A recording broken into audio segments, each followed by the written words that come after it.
Assalamualaikum warahmatullahi wabarakatuh. Kembali lagi kawan di Legenda Catur Dunia. Sambil menunggu event The American Cup 2024 yang berlangsung mulai dini hari nanti kawan, di mana turnamen ini adalah turnamen bagi para pecatur-pecatur Amerika. Di sini ada seksi open ataupun women's kawan dengan menggunakan double eliminasi, bracket atas bracket bawah kawan.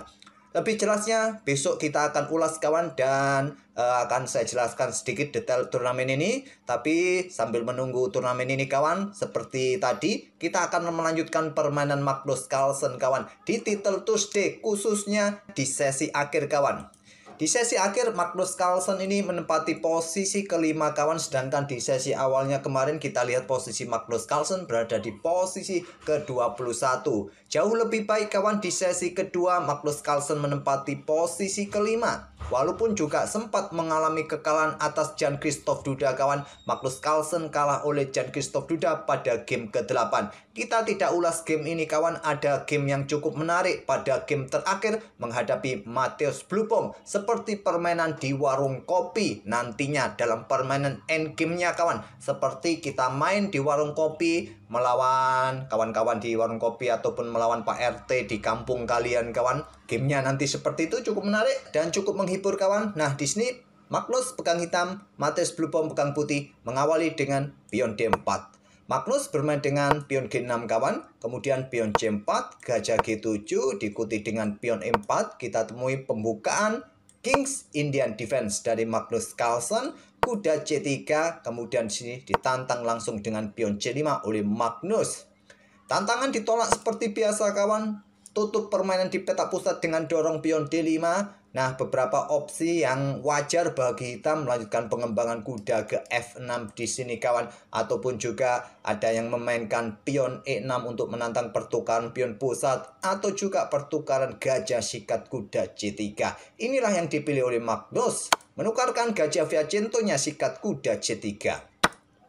Ambil balik, kemudian pion E5 lanjut Magnus. Ini adalah pilihan utama dari variasi pertukaran di peta C3 kawan. Adapun juga Menteri Hitam keluar ke peta A5 serang pion di sini. Ada juga yang memainkan mengembangkan kuda ke F6, langkah normal. Juga ada yang memilih kawan, tapi Magnus memilih dengan langkah pion E5. Nah, kebanyakan gajah terang kawan ke peta D3, pion H4 atau pion F4 kawan. Di sini Mateusz Blupong memilih untuk end pasen. Pion D pukul pion E6 end pasen. Nah, ambil balik oleh gajah. Benteng B1 serang pion kawan dilepas oleh Magnus. Magnus juga mencoba menyerang pion E4 dengan kuda. Nah, terlebih dahulu gajah D3 pertahankan posisi pion. Di sini menteri ke E7 berada di baris ke-7, berkoneksi dengan kuda dengan gajah, jaga pionnya sekaligus, dan dilanjut dengan langkah pengembangan kuda ke E2.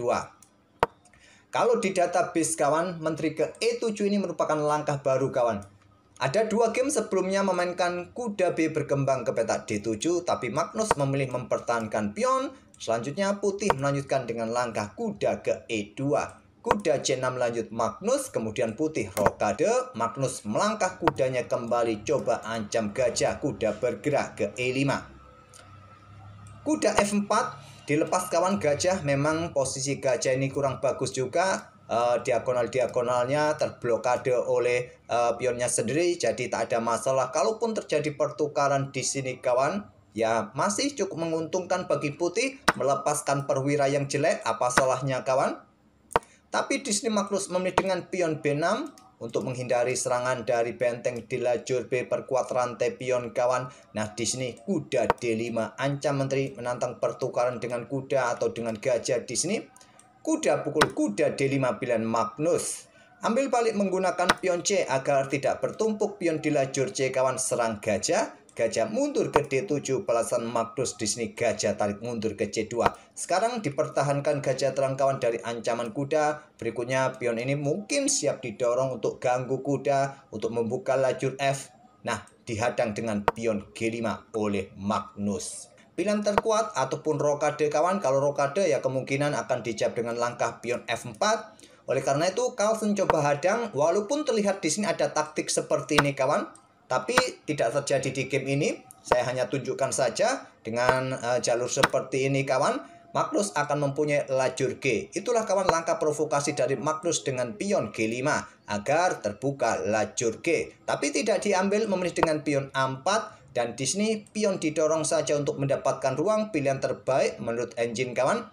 Tapi Magnus memilih dengan pion H5, ingin dorong dua pionnya sekaligus kawan. Mencoba menahan diri rajanya di pusat, masih ada opsi untuk rokade panjang nanti. Nah, gajah ambil pion G5, masih idenya sama kawan, nanti diikuti pion F4, tapi memilih menteri ke petak E2 terlebih dahulu. Mencoba mencari diagonal untuk menyusup kalau raja nanti bergerak rokade panjang kawan.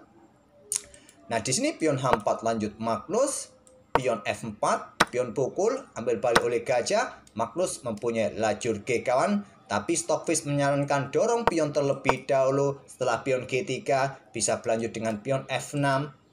Memilih dengan langkah benteng G8 Magnus. Di sini pion A5 siap bongkar permainan di sisi menteri. Pilihan terkuatnya kawan bagi putih. Menghindar kawan raja, menghindari lajur G, menghindari pin. Nah, pion H3 sekali lagi pilihan terkuat di posisi ini. Setelah pion didorong di sini kawan, mungkin benteng diangkat kawan ke petak G6, rokade panjang nanti ditumpuk.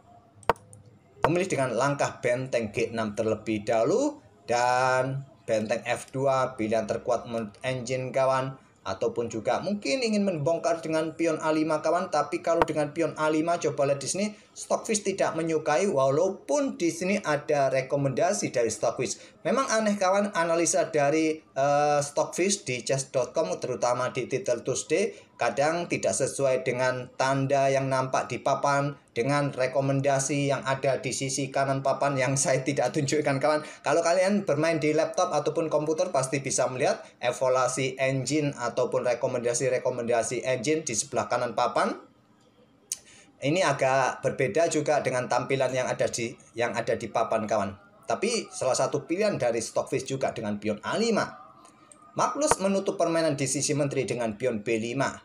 Menteri H5 sekarang. Nah, di sini Magnus sekarang rokade panjang, pilihan terkuat kawan.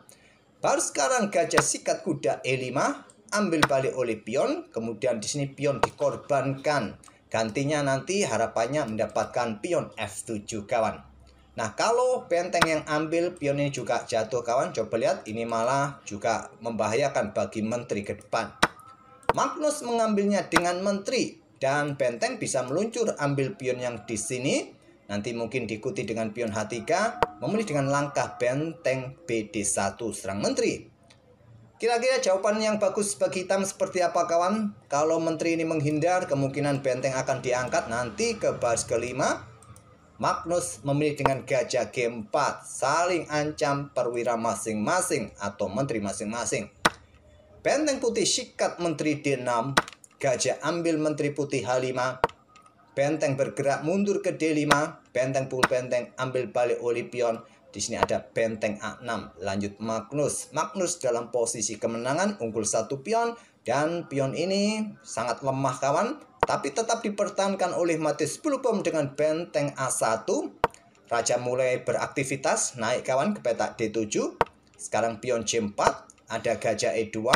Pion C pukul pion B5, gajah ambil balik kawan, kemudian benteng B1, benteng ambil pion A5, sekarang Magnus unggul 2 pion, kemudian di sini ada pion G3, pion pukul, pion ambil balik, raja naik ke D6, gajah lindungi pion, kemudian mulai dorong pion A6, berkoneksi dengan gajah, benteng siap beraksi. Nah, di sini benteng B2. Jaga baris keduanya kawan agar tidak diinvasi oleh benteng hitam. Benteng A4, ancam gajah-gajah mundur ke F3. Pion E4, mundur ke G2. Nah, sekarang Magnus unggul 3 pion kawan. Dengan kontrol waktu yang sangat bagus, masih tersisa 30 detik. Sedangkan Matheus Bulbom hanya tersisa 5 detik. Itu pun menyisakan 1 pion kawan. Keunggulan 3 pion ini sudah sangat mustahil bagi putih untuk berharap remis. Tapi Matheus Bulbom masih melanjutkan game dengan benteng F2. Kita sudah masuk ke langkah ke-39.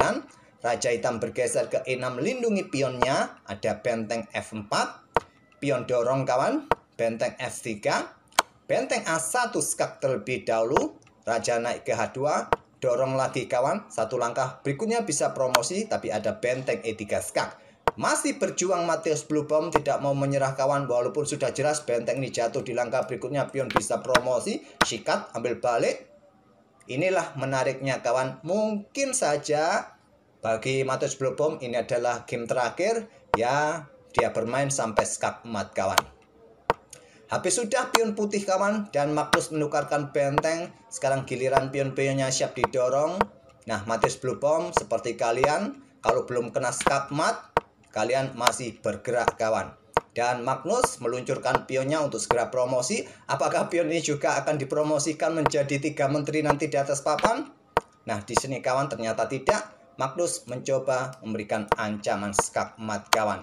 Dan akhirnya kena skak emat dengan menteri di petak C1, skak emat oleh Magnus Carlsen. Ya, permainan kita kawan, saat belum ada skak emat, saat belum habis buah-buah di atas papan, kita pantang menyerah. Oke, semoga permainan dari Magnus Carlsen tadi menghibur kalian kawan di gamenya di Title Tuesday minggu lalu. Nanti dini hari juga ada Title Tuesday kawan. Apakah Magnus main lagi? Kita tunggu saja sambil menunggu juga The American Cup. Kita akan bertemu di video-video berikutnya. Terima kasih sudah mampir kembali. Wassalamualaikum warahmatullahi wabarakatuh.